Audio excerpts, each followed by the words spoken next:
Bonjour à tous.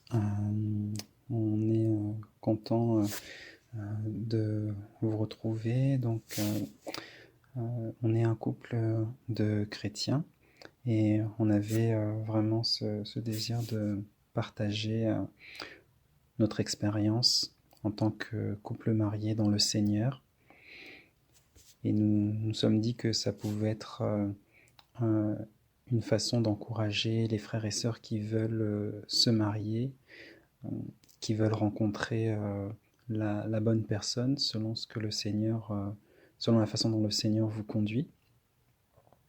Donc, c'est la raison pour laquelle nous allons faire quelques audios qui vont parler de la rencontre, des fiançailles, mais également du mariage, basé bien sûr sur notre expérience, étant donné que nous avons quelques années de, quelques années de mariage, et la venue du premier enfant aussi. Et vraiment, notre désir, c'est de parler de ces choses-là avec des exemples concrets pour que ce soit parlant, bien sûr, en nous basant avant toute chose sur la parole de notre Seigneur. Ok. Bonjour à tous. Voilà, comme mon mari vient de le dire, nous allons partager la parole vraiment en toute simplicité et pour préciser aussi que nous ne sommes pas des experts, mais nous voulons partager vraiment simplement ce que nous avons vécu et ce que le Seigneur aussi a mis sur notre cœur. Amen. Aujourd'hui, nous allons aborder le premier sujet. Qui s'intitule Comment savoir si c'est la bonne personne ou comment trouver, on va dire, la bonne personne. Ce que l'on va faire, c'est partager notre témoignage. Puis ensuite, on va passer par comme des questions-réponses avec différentes situations qui pourront apporter peut-être des éléments concrets aussi à ce que l'on va aborder aujourd'hui. Oui, tout à fait.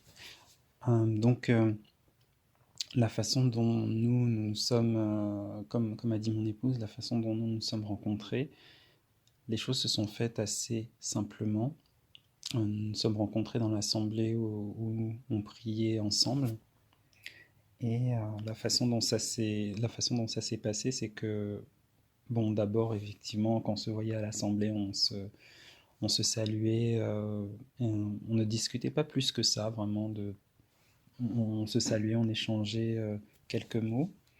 Et moi, en discutant avec quelques frères, en demandant des conseils aussi, j'ai décidé de prendre mon courage à deux mains et puis de contacter celle qui est mon épouse aujourd'hui. Euh, pour être tout à fait transparent, c'est vrai que c'est pas une chose évidente, mais le Seigneur demande que euh, l'homme agisse de cette façon, puisque la parole dit que l'homme quittera son père et sa mère et s'attachera à sa femme et les deux ne deviendront qu'une seule chair. Et donc c'était vraiment à moi de faire cette démarche. Donc nous avons d'abord commencé par discuter au téléphone. On s'est rendu compte qu'on avait quand même des... On partageait pas mal de choses en commun. Au niveau du caractère, on est très différents. On est vraiment très opposés, mais c'est le Seigneur qui fait les choses ainsi. Ensuite, on a commencé à se voir, mais uniquement dans des lieux publics. Donc là où il y a beaucoup de monde, restaurants, cafés, on se promenait dans les parcs. Pour nous, c'était évident qu'il fallait agir ainsi pour nous préserver. La première chose qu'on a tout de suite voulu mettre en avant, c'est le Seigneur. C'est-à-dire qu'on voulait que les premières rencontres, puisque pour le moment, voilà, on voulait d'abord discuter, voir ce que ça donnait. C'était vraiment le Seigneur Yahushua qu'on voulait mettre devant. Et même lorsque moi, j'ai exprimé mon désir de faire ma vie donc avec mon épouse, je, je lui ai vraiment expliqué que je voulais que euh, notre base soit vraiment Christ, soit vraiment la parole, soit vraiment le Seigneur, parce que je ne concevais pas de faire ma vie sans qu'il y ait Christ au centre. Donc c'était vraiment quelque chose d'important, en tout cas pour nous, et surtout de, de pouvoir se fréquenter, mais vraiment toujours en public, toujours dans des lieux publics, jamais dans des lieux clos, des endroits fermés. Parce que la chair est faible, donc on voulait vraiment se préserver. Ensuite, au bout de plusieurs mois, donc mon épouse m'a m'a fait comprendre qu'elle était d'accord pour qu'on aille plus loin pour le mariage. Et donc, c'est comme ça que les fiançailles sont arrivées. Et dès que justement elle m'a dit oui, alors là, je lui ai expliqué qu'il fallait que je discute avec son père. Donc voilà. Ok, donc ça va être mon tour, mais moi j'ai des questions pour toi. D'accord. Je voulais savoir, est-ce que tu as eu des songes? Est-ce que tu as eu des prophéties? Est-ce que tu dormais là, tu m'as vu en gros plan? Comment tu as su que c'était moi? Alors, je n'ai eu aucun songe. Ok. Je n'ai pas eu de songe te concernant. J'ai pas eu de prophétie non plus. Mhm. Donc, vraiment rien de tout ça. Ok. Vraiment rien de tout ça. La seule chose que je me suis dite quand je venais à l'assemblée, c'est que, surtout les fois où on discutait, certes rapidement, mais on discutait un tout petit peu, la chose que je me suis dite, c'est que la sœur semble vraiment sérieuse, correcte, gentille. Et donc, mais ça m'a vraiment pris du temps avant de venir te parler. Il s'est passé vraiment plusieurs mois, parce que je voulais rester en prière avant toute chose. Euh, mais, mais effectivement, non, j'ai pas eu de songe. Non, Ok. pas de prophétie, personne n'est venu me dire, bon, ça va être elle ton épouse. Non, j'ai pas eu ça. D'accord, d'accord. Ok. Ok, merci. Bon, ben, ça va être à mon tour de parler un petit peu comment est-ce que ça s'est passé de mon côté. Donc, comment savoir si c'est la bonne personne? Honnêtement, moi je dirais premièrement, vraiment, c'est la prière. La prière, vraiment, si par exemple en tant que sœur, il y a un frère qui vient vous aborder, eh bien d'abord prier. Et ensuite, je dirais que c'est une affaire de cœur. C'est vraiment un cœur à cœur. Un cœur à cœur, c'est, euh, il faut faire attention parce que il faut vraiment agir avec beaucoup de prudence. C'est vrai qu'il peut y avoir des prophéties, il peut y avoir des songes, mais vraiment ne vous fiez pas à 100% euh, à cela en fait. Et écoutez vraiment, prier et vraiment écouter le cœur, savoir si, voilà, quand vous êtes en présence de la personne, est-ce que vous êtes heureuse, est-ce que vous avez des choses à partager, voilà. Donc c'est ça, moi, ce que je dirais vraiment une affaire de cœur. Puis, donc, voilà, quand mon mari, à ce moment-là, m'avait contacté, bon, moi, j'ai pris mon temps. Honnêtement, j'ai vraiment pris mon temps. Je me suis dit, pas de pression. C'est vrai que des fois, il peut y avoir de la pression par rapport à la famille, quand il y a un certain âge, on dépasse la trentaine, on dépasse 35 ans ou 40 ans. Mais pas de pression. Vraiment, il faut vraiment agir avec sagesse et avec prudence parce que c'est cette décision-là, le choix du mari, de la femme, c'est une très grande décision et qui aura un grand impact sur votre vie. Se tromper, c'est se tromper jusqu'à la fin, jusqu'à la mort, parce qu'il n'y a pas possibilité de divorcer ou de se dire, bon, ben, on se sépare, on s'est trompé. Donc, c'est pour ça d'y aller vraiment tranquillement. Donc, j'ai pris plusieurs mois. On se voyait de temps en temps pour voir si, voilà, est-ce que, bon, effectivement, c'est un frère qui est bien, un frère qui est spirituel d'abord, euh, puis, euh, puis ben, est-ce qu'on a des affinités tout simplement, même si on est finalement très différents. Je dirais aussi qu'il y a des balises. Il y a des fois des choses que vous allez voir ou que vous n'allez pas être à l'aise avec ça. Honnêtement, s'il y a quelque chose qui vous met mal à l'aise, c'est pas la peine d'aller plus loin. Vraiment, c'est pas parce qu'on va voir que le frère, il est là, il prie, vraiment, il prie là. Quand il prie, c'est waouh. Non, non, non. Ça, c'est pas ça. C'est pas ça le plus important. Vraiment, il faut éprouver.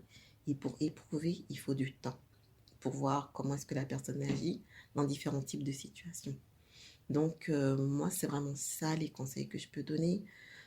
Puis aussi, ben, ça, c'est moi. Bon, je vais juste partager ça un petit peu, mais après, c'est à tout un chacun de voir. Et puis, ce que je dis là, c'est vraiment moi, mais je dis pas vraiment au fil de l'appliquer, mais c'est juste pour vous dire un petit peu comment est-ce que ça s'est passé.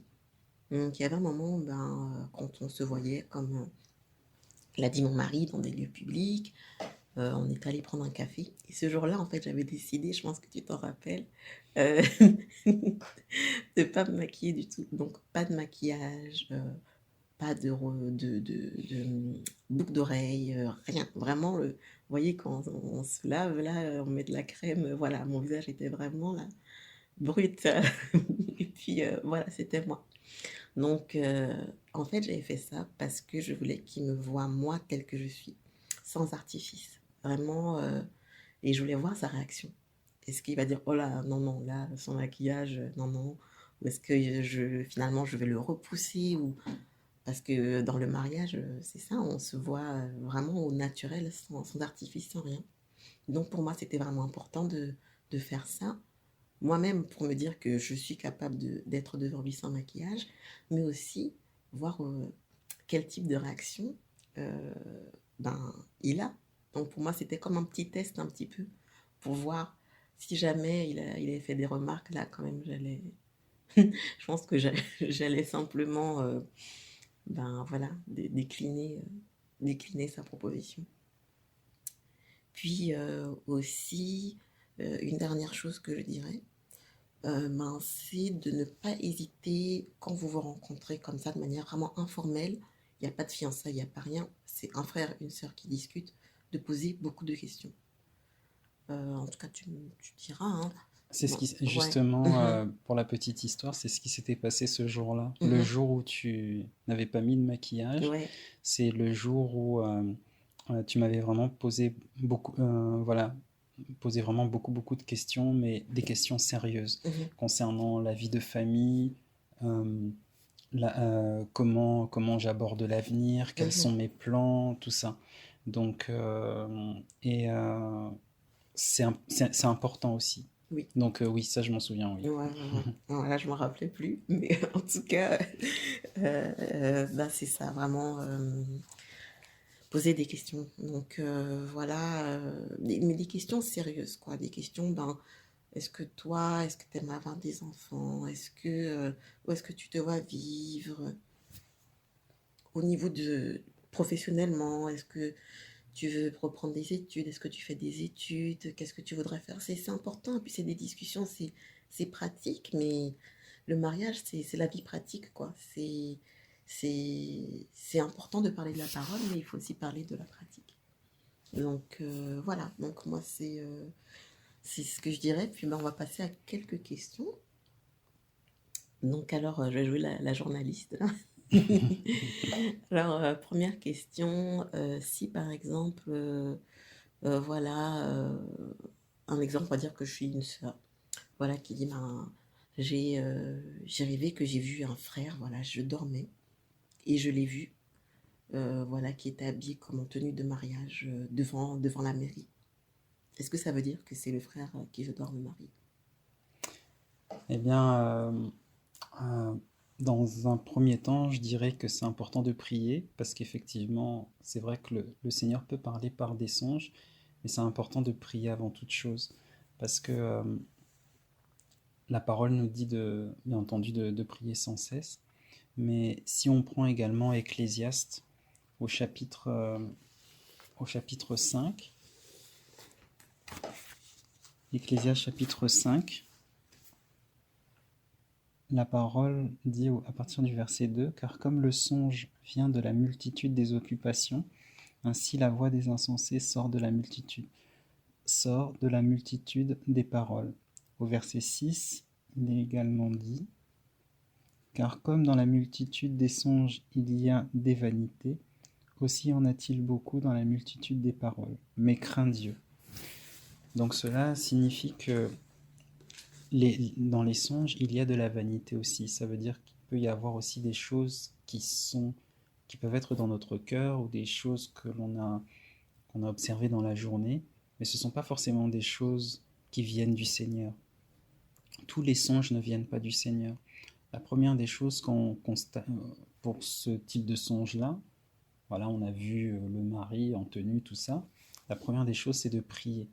Le Seigneur lui-même, il est souverain, et tant qu'on demeure auprès de lui, dans la sanctification, tout ça, le Seigneur lui-même va nous parler, lui-même va nous dire oui, ça vient de moi ou non, ça ne vient pas de moi. Mais toujours la prudence justement pour ne pas, si par exemple c'est un frère de l'assemblée que vous avez vu dans le songe, ne pas le lendemain du songe se ruer vers lui, ah oui, je t'ai vu dans le songe, c'est toi mon mari. Non, non, non, non, non. Il faut avoir la sagesse, la tempérance, comme le dit la parole, et il faut prier. Amen. Amen. Puis, une autre question. Si, voilà, je reçois une prophétie, on me dit, ton mari, c'est elle. Est-ce que c'est bon, donc j'ai le feu est vert, c'est bon, je me marie, ça y est? Alors là, encore une fois, il faut faire attention, comme le dit la parole. Il faut éprouver en fait éprouver les prophéties pour voir si vraiment elles sont du Seigneur. Donc la parole en parle notamment dans Jean 1 Jean, au chapitre 4, à partir du verset 1er. Mes bien-aimés, ne croyez pas à tout esprit, mais éprouvez les esprits pour savoir s'ils sont de Dieu, car plusieurs faux prophètes sont venus dans le monde.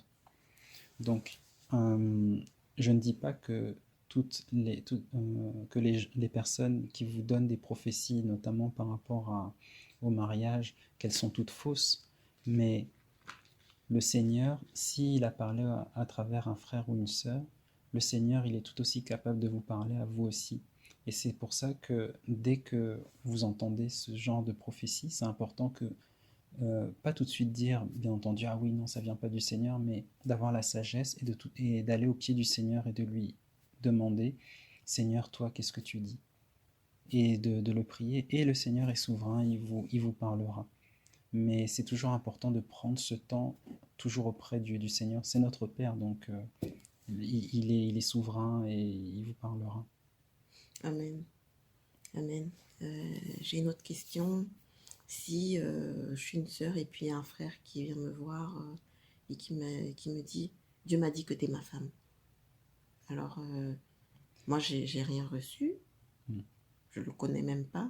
Mais est-ce que c'est bon, ça veut dire que Dieu a parlé à travers lui, donc voilà, je me marie avec lui ou pas? Alors là aussi, il faut avoir la sagesse et faire attention parce que la personne qui peut vous dire ça n'a peut-être rien reçu du Seigneur, mais c'est un désir qu'elle a dans son cœur de vous épouser. Donc, donc la personne va vous dire Dieu m'a dit. Et il faut toujours faire très attention entre le Saint-Esprit qui nous parle et nos émotions et ce qu'on ressent. Parce que c'est deux choses différentes. Les émotions, ce qu'on ressent, tout ça, c'est la chair. Mais le Seigneur, lui, ça va pas être ça. Il va parler par son esprit de façon différente. Donc, dès que vous entendez ça, c'est important de prier Parce que le problème, c'est qu'en entendant ce genre de phrases, Dieu m'a dit, c'est toi ma femme, Dieu m'a dit, c'est toi mon mari, c'est comme si après on était un peu coincé. Parce que forcément, on ne veut pas déplaire au Seigneur, donc on est, on risque même de dire oui, oui, oui, oui, ok, ok, ok. Mhm. Non, non. Allez vers le Seigneur lui-même, il va vous parler. Et le Seigneur lui-même vous dira, non, la personne se trompe, je lui ai pas parlé, ou non, c'est pas lui. Ou le Seigneur peut aussi vous confirmer. Mais étant donné qu'on est tous appelés à la sagesse, c'est important que c'est important vraiment de prier, de demander au Seigneur avant toute chose, Mhm. surtout ne pas se précipiter parce que Ouais. c'est une décision qui engage toute votre vie. Mhm. Vous ne pouvez pas divorcer après. Oui, oui, c'est vrai. C'est vrai. Une autre question, donc avant-dernière question. Si ben, je suis une sœur et puis là, je vois un frère, je sais pas, qui joue du piano, qui joue de la guitare et puis là, ça y est, je tombe amoureuse de lui. Et puis là, je dis, bon, ben, je pense que c'est lui, quoi. C'est lui mon mari, voilà. Donc, est-ce que je peux aller lui parler pour dire, voilà, je, moi je t'aime, alors marions-nous. Eh bien, on risque de te décevoir, non. Non, non, non, non. C'est pas convenable. Je vais expliquer pourquoi. Euh, Parce que c'est vraiment à l'homme de faire la démarche et d'aller voir la sœur. C'est-à-dire que si une sœur voit un frère Mhm. qui lui plaît beaucoup, ce n'est pas une bonne idée d'aller le voir parce que la parole dit que l'homme quittera son père et sa mère et s'attachera à sa femme, les deux ne deviendront qu'une seule chair. Ça veut dire que c'est vraiment à l'homme de faire la démarche. Et si la femme est intéressée mais a peur que l'homme ne vienne pas la voir, si c'est vraiment le mari que le Seigneur a prévu pour elle, il viendra Mhm. au temps où le Seigneur l'aura décidé. Ça peut prendre des jours, des semaines, des mois. C'est le Seigneur qui est souverain, qui décide. Mais ce n'est pas bon en fait que la femme fasse la démarche parce que l'homme est appelé à être à la tête en fait de la famille, à conduire la famille et donc à prendre des décisions, parfois des décisions qui seront très lourdes dans l'avenir, Mhm. Mhm. dépendamment de la façon dont la famille sera constituée, les enfants, tout ça. Pas mal de décisions qui seront lourdes. Bien sûr, l'homme ne décide pas tout seul, c'est en accord avec son épouse, mais ça, c'est un pas qu'il doit faire seul. Et la sœur qui est tombée amoureuse du frère, il faut surtout pas il faut surtout pas avoir peur qu'il ne vienne pas ou éventuellement, comme parfois on peut se dire, ah mais si une autre sœur l'intéresse, non. Mhm. Si c'est vraiment la personne qui est prévue Ouais. par le Seigneur pour vous, il faut être dans la paix, avoir la foi, parce que c'est un acte de foi aussi, Mhm. et euh, le Seigneur permettra que cet homme vienne faire la démarche, mais c'est vraiment à l'homme de faire la démarche. Mhm. Ok. Et dernière question, ben, par rapport aux différences d'âge. Mm. C'est quoi comme différence d'âge qui est comme acceptable ou pas acceptable? Et puis, ben, en fait, une autre question en même temps, c'est est-ce que la femme, elle peut être plus âgée que l'homme, quoi? Alors, très clairement, il n'y a pas de verset dans la Mhm. parole qui explique que un homme doit épouser une femme de tel âge ou une femme peut avoir un homme de tel âge. Il n'y a pas de verset qui en parle. Donc, sachant qu'il n'y a pas de verset qui en parle, le Seigneur est tellement bon avec nous que lorsque, par exemple, une sœur, disons à 10 ans ou 15 ans à 15 ans de moins euh, qu'un frère Mhm. avec lequel elle aimerait faire sa vie, il faut prier. Mhm. Et c'est le Seigneur, en fait, qui va vous parler, qui va vous dire si c'est convenable de faire ça ou pas. C'est sûr que un homme, par exemple, je ne sais pas, qui a 50 ans et qui veut être avec une femme de 20 ans, je pense que Ouais. je pense que là, je fais exprès de prendre cet exemple-là, mais je pense que là, Mhm. c'est pas bon. Il faut vraiment, vraiment faire attention. Puis après, vous n'allez pas forcément partager les mêmes centres d'intérêt aussi. La Ouais. différence d'âge fait que euh, les points communs aussi diminuent, ça me nuise. Mais je crois, étant donné qu'on n'a pas de verset qui explique clairement concernant les différences d'âge pour ceux qui veulent aller au mariage, il faut vraiment demander au Seigneur. Mhm. Et de toute façon, c'est le Seigneur qui va vous mettre la conviction dans votre cœur si c'est la bonne personne, si vous devez vous marier avec cette personne qui a une différence d'âge euh, avec vous ou non. Mhm. Mais si vous avez un doute, c'est que et si après la prière, tout ça, vous avez toujours des doutes, vous sentez que c'est pas bon, c'est que c'est pas bon. N'insistez pas, hein. Exactement. Mhm. Et, euh, et du coup, ben, est-ce qu'une sœur peut être ben, plus âgée qu'un frère? C'est possible. Mhm. C'est possible, encore une fois, il faut prier. Bien sûr, dans l'absolu, il faut faire aussi attention que la relation entre la sœur trop âgée et le frère moins âgé ne Mhm. soit pas déséquilibrée, ne soit pas une relation, je ne sais pas, comme si elle le maternait trop ou Mhm. ce genre de choses. Ouais. Je ne dis pas que ce sera toujours le cas, mais ça peut arriver. Mais encore une fois, c'est vraiment le Seigneur qui va vous conduire. Mhm. C'est vraiment lui qui va vous guider. Puis euh, la parole le dit aussi, hein, que ce qui n'est pas fait avec conviction, Mhm. c'est péché. Donc, de rester en prière, Mhm. demander au Seigneur, et lui-même vous montrera si vous devez vous marier avec cette personne ou pas. Ok. Ok, ben, merci beaucoup. Ben, il y a plus de questions. Ben, moi, Ok, juste ben, un petit mot de la fin, ben, avant que peut-être tu puisses conclure. C'est juste, ben, voilà, ben, c'est vrai que c'est un processus. Peut-être qu'il y a plusieurs personnes, par exemple, si vous avez des sœurs qui vont venir vous voir, ou prenez le temps vraiment, comme on l'a dit, vraiment dans la prière. Puis, vraiment prier, en fait, pour votre mari. Et même aussi les frères, priez pour votre future femme que vous ne connaissez pas encore. Priez pour elle, priez que là où elle est, là où il est, que le Seigneur la garde, que le Seigneur puisse permettre qu'elle ou il puisse persévérer.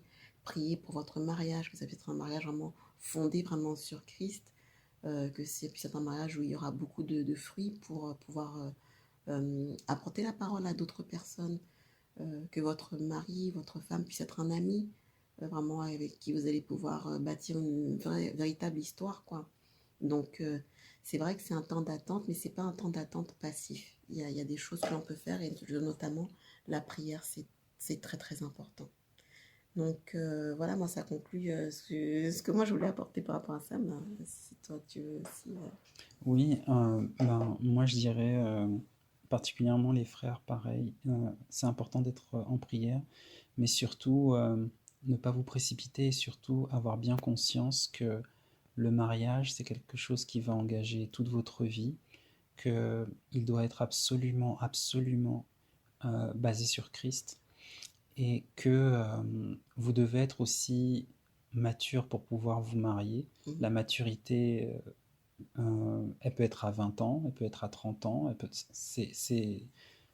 mais vous devez vraiment être prêt parce que le mariage, ce n'est pas, on aura probablement l'occasion d'en parler, mais ce n'est pas la fête une fois qu'on vous a déclaré marié à la mairie. Mhm. C'est vraiment toutes les années qui vont venir après. La fête, c'est juste pour officialiser. Ouais. Maintenant, c'est ce qui vient après. Et il faut vraiment être prêt parce qu'il faudra prendre des décisions, il faudra supporter la famille, il faudra être solide et debout. Et pour ça, il faut vraiment une maturité que le Seigneur donne lui-même. Amen. Donc, et ça, c'est vraiment important avant même vraiment d'avoir ça avant même de songer à parler, à aborder une sœur qui Mhm. pourrait vous C'est vrai. intéresser. Ouais. Donc, bah, ce sera ma conclusion Mhm. à moi. Donc, que le Seigneur vraiment soit béni. Puis par sa grâce, on continuera avec un autre audio. Mhm. Donc, le Seigneur vous bénisse. Au revoir. Au revoir. Amen.